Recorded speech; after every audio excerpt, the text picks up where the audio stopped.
right, good morning, everybody. It's Mama Bear Prepping. You already know what time it is. Let's get it popping. Let's talk about it.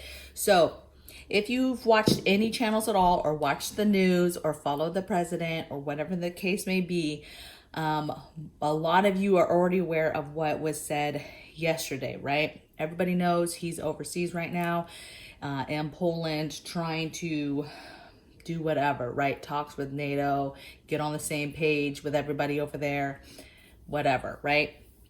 But what was interesting yesterday is we finally have him telling the American people that, hey, food shortages are going to be a thing.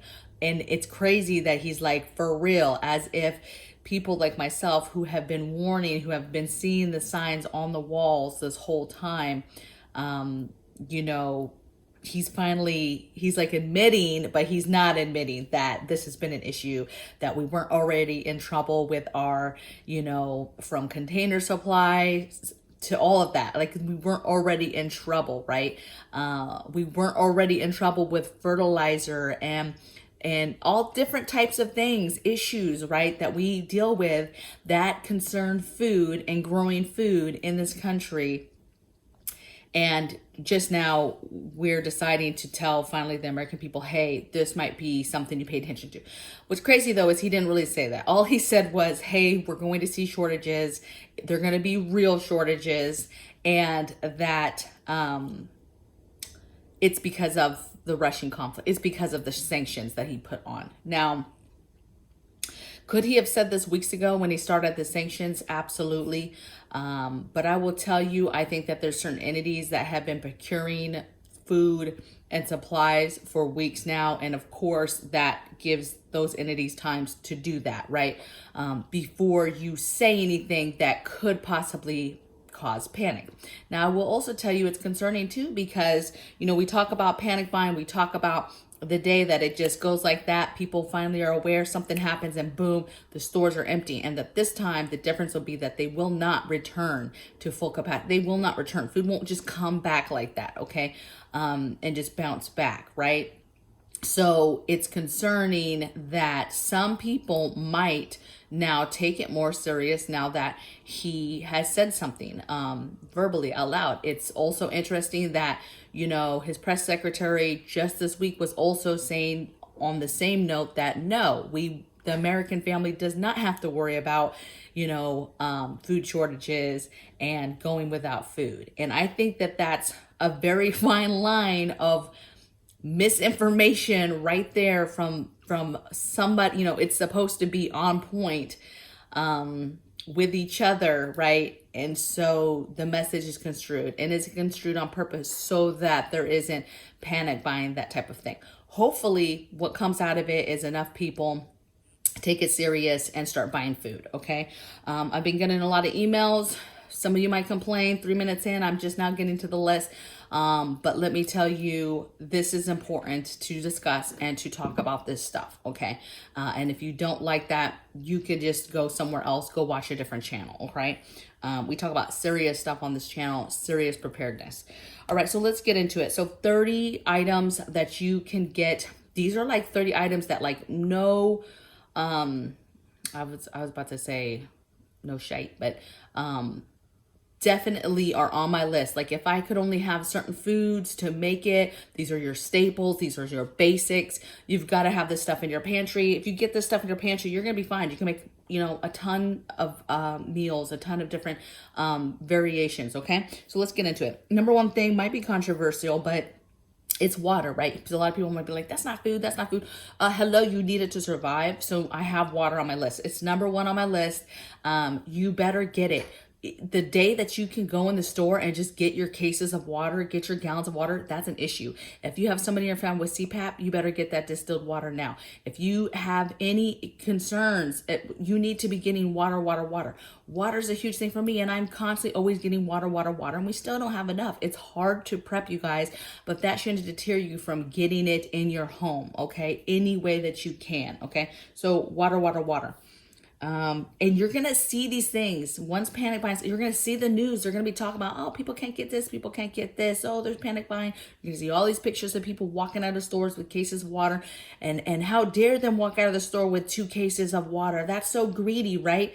You don't know what they're going home to, what size their family is. 2 cases of water isn't nothing, right? Okay. So, but that's the where we're going to get to. So get out and get the things where you can now without the judgment. Number 2 is grains.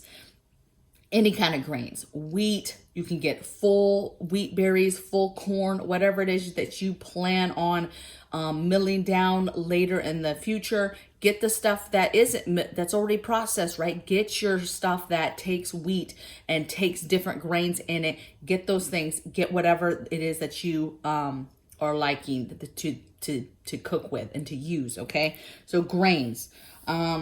Number 3 I have is coffee. Coffee's gonna be a big deal. I've seen a couple channels talking about this. Alaska Prepper, I think maybe MD Creekmore, I think maybe put a message out to you.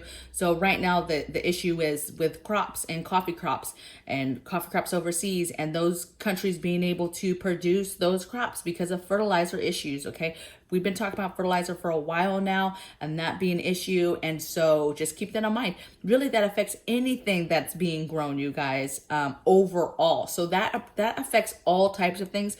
But I think right now that focus is being put on coffee because coffee is such a big, we are such a huge consumer of coffee in this country that's devastating. Okay, so if you haven't already peeped game months ago when we were talking about this, please go get your coffee, get your stuff, okay?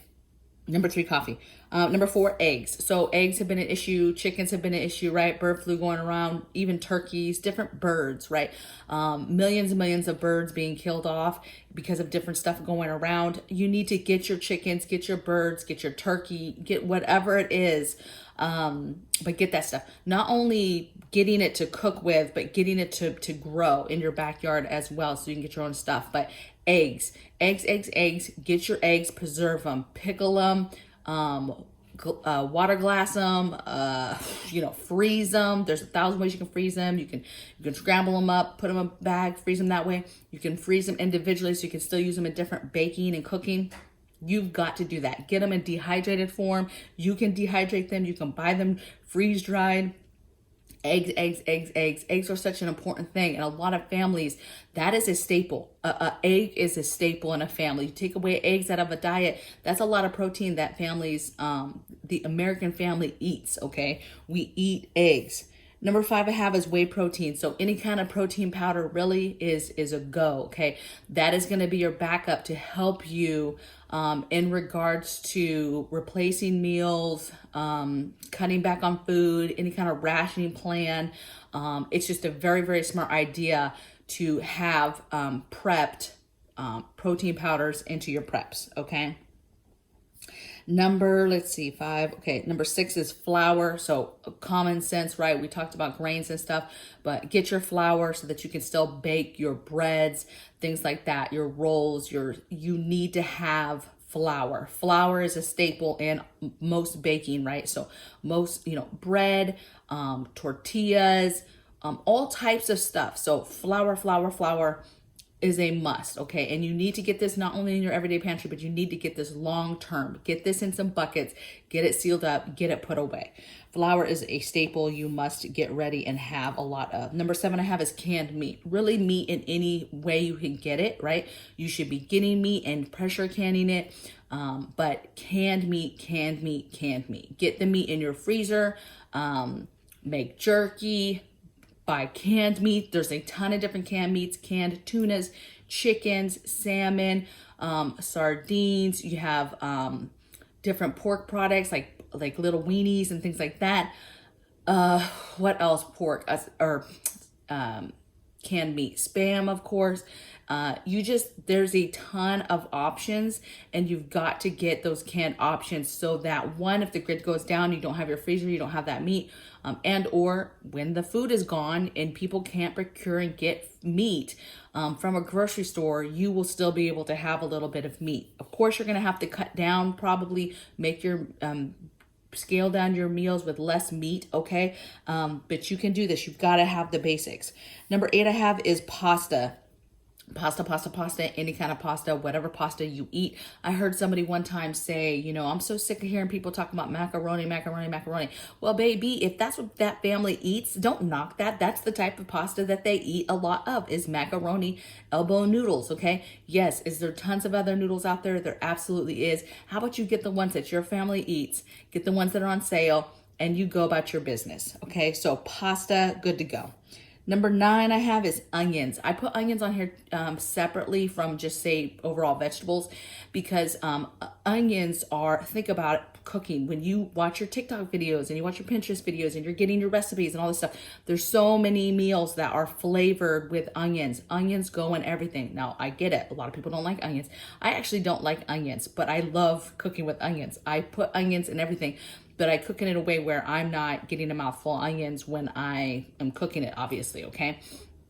But onions, it's a must flavoring agent.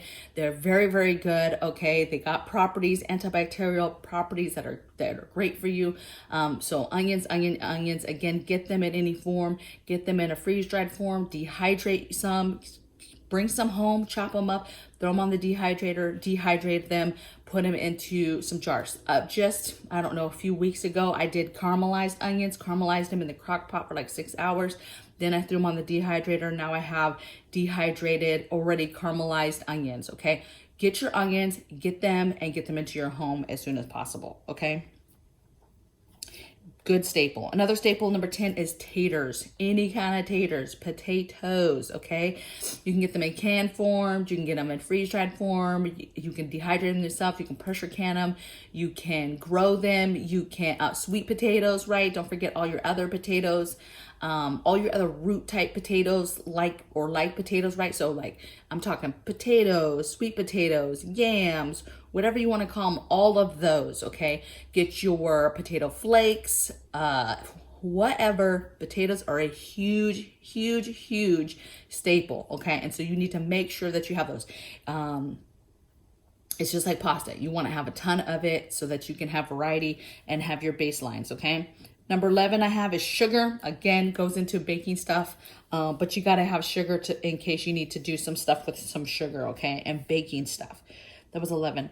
Number 12 is your broths and your stocks, right? So again, you can buy this over the counter, or you can pressure can you some, make you some.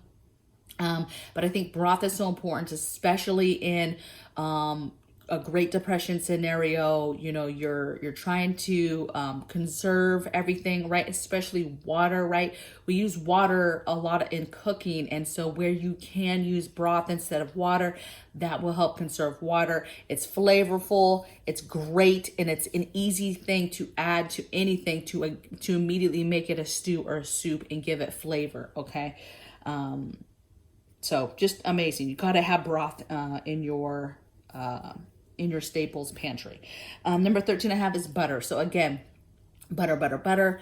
It's a staple. You gotta have it, right? Some people would say, no, you don't. It's unhealthy. You don't need to have butter.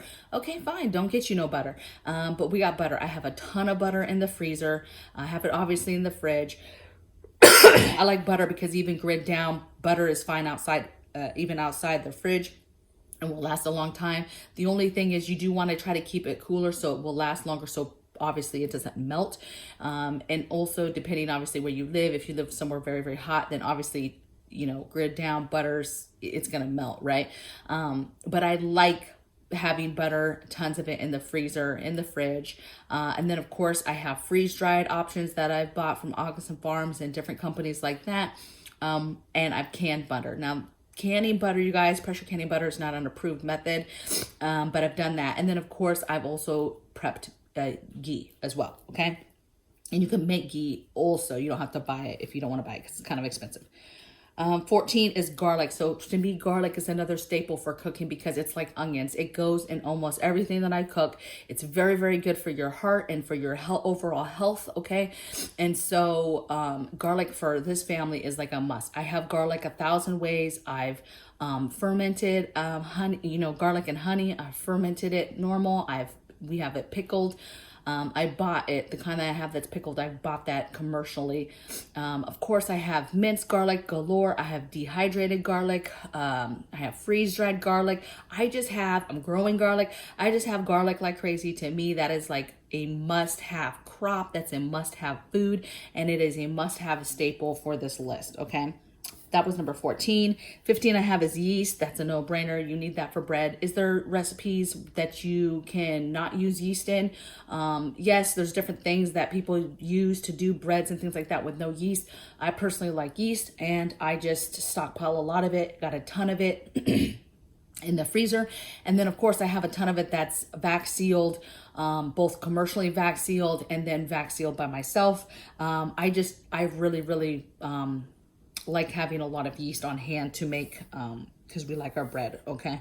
Number 16 I have is beans. So any kind of beans, dry beans, canned beans. Obviously canned beans are going to be your easiest option, especially if it's grid down. Much easier to warm up a can of beans that are already processed, already cooked, versus dry beans that you're trying to now soak overnight and or cook all day. They take a really long time. I do know a few people that dehydrate their beans, and then that way when they hydrate them later to use them, they cook much faster. So that's an option. But get your beans, get your beans.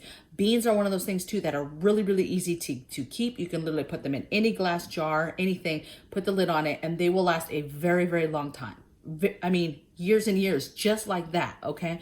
So do not underestimate beans. I will say this, do not get beans if your family absolutely does not eat beans. Don't sit here and get 50 pounds, 100 pounds, 500 pounds of beans, and your family never eats them, will not eat them. You don't know how to cook them. Do not do that, okay? But beans, if you guys eat beans, beans is a very filling meal just by itself. You can barely add a few things to it, and boom, you have a very filling meal for your family. Number 17 I have is soups, right? So any kind of soups. Let me see. That was 15, 16, 17. Okay, 18 I have is canned and frozen vegetables. So really the thing is because there's this fertilizer issue and a growing issue, crops in general are going to be an issue. So fresh fruits and vegetables, one, you want to start growing that stuff now yourself. But if you cannot, you need to get that in your house. You need to get frozen vegetables, dehydrate those frozen vegetables, or put frozen vegetables in your freezer. Buy, freeze-dried vegetables, water-bathed vegetables, pressure canned vegetables in different soups and broths, canned vegetables, canned fruits. You need to get this stuff in your pantry. Huge staple, okay? 18. Okay, so 19 I have is cereals. So your warm cereals. Yes, you can get your cold cereals, but I'm really talking about your warm stuff, right? Your grits, your cream of wheat, your oatmeal, stuff like that. Get that stuff while you can now, all right? 20 I have is granola. So granola bars, anything to do that has, granola and granola bars and those different types of cereal bars and things like that. You need to get that stuff before you can't get it anymore. It's a great snack. It's very filling, and it's a must-have in our pantry, okay? 21 I have is emergency foods. I think that it is very smart to have emergency foods, meaning that they're already freeze-dried, they're already put together, and literally you're just putting them in a pot with a little bit of water, warm it up, and they're done. Even somebody like me who likes to cook, I'm not intimidated by having to cook over a fire or have to cook over a little camp stove, right? And I'm also not intimidated by saying, hey, I can make a one-pot meal, no problem. The problem is with that is it is still much easier, you guys, to take one packet that is freeze-dried, already ready to go, already combined with the meat, potatoes, vegetables, everything is good to go, and you put it in there and you just heat it up, opposed to getting all those ingredients, putting them together, chopping them up, this and that, right? It's just way too easy to ignore. And then when you're in a grid down situation, that is just so much easier. Having an MRE and just grabbing that and throwing that to the kids to help, offset them for the day, right? As you decide what meals you're going to cook. It's very smart to have some stuff, okay? 23 I have is honey. That's a no-brainer. Obviously has antibacterial properties, super flavorful, good for different stuff. I like it because of medicinal reasons and adding it to teas. So it's a must in my pantry, okay? 24 vinegar, another must in my pantry. That's for canning. It's huge for canning, makes great marinades. Like I have to have, that is a staple. I have to have in my pantry at all times is vinegars and different types of vinegars, okay? 26 I have is oils. You know, oils won't last a long time. They get putrid, but the problem is they still do last quite a while, okay? Will they last years and years and years and years? Absolutely not, but they will last you a very, very long time, okay? So please get your oils, get your different oils, get your sprays, okay? You've got to have this stuff, especially if you're having to cook a different way.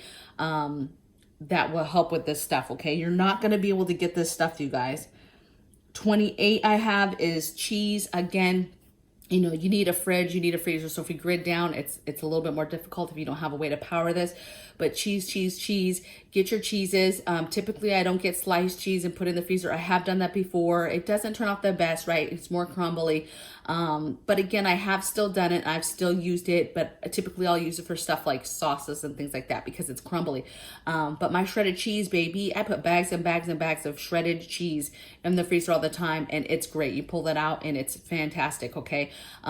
Freeze-dried cheese, right? Buy your cheese freeze-dried and have big cans. I have number 10 cans of shredded cheese that way too. Get your cheese, and there's different cheese products you get. We got a lot of Velveeta cheese, different stuff like that, okay? Number 29 I have is milk. Again, milk in any way you can get it. Regular milk in your fridge. Coconut milk, you can get shelf-stable milk that's in cartons or crates or cardboard, right? Of course, you have evaporated milks and all your different type of baking, condensed milk, your baking type milks.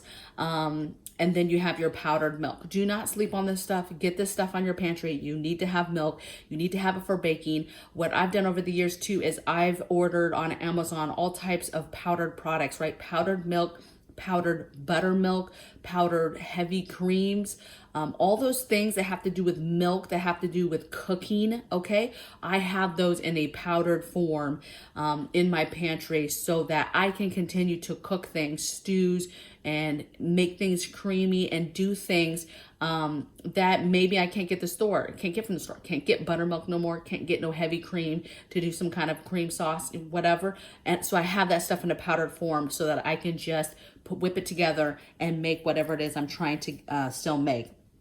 And then the last thing I have, you guys, number 30 is teas. So this is up there with coffees. I think teas are super, super important. You need them for healthy heart, healthiness, immune system, all of that stuff, okay? They're nice, warm drink. They make you feel good, and you need them. They're part of health. They're part of medicinal type stuff, and it's a must in our pantry. You have to have this in your pantry, okay? So that's my 30 things, you guys. This is must have, preparing for Great Depression, grocery list, must have staple foods that I must have in my pantry at all times. That, hey, if I have this stuff, I'm making it, okay? I don't need all the other fancy things. These staples, these Great Depression staples, these staple foods will get you through it. And whatever is about to come our way, if you get these things and these things only prepped up, stocked up, you're going to be just fine, baby. You're going to be just fine, okay? So I wish you all the best. Go out, do great things today. I'm not sure what I'm going to get into, you guys. I haven't really thought past this video and some coffee. So I will see you guys tomorrow on the next video. Take care. Bye.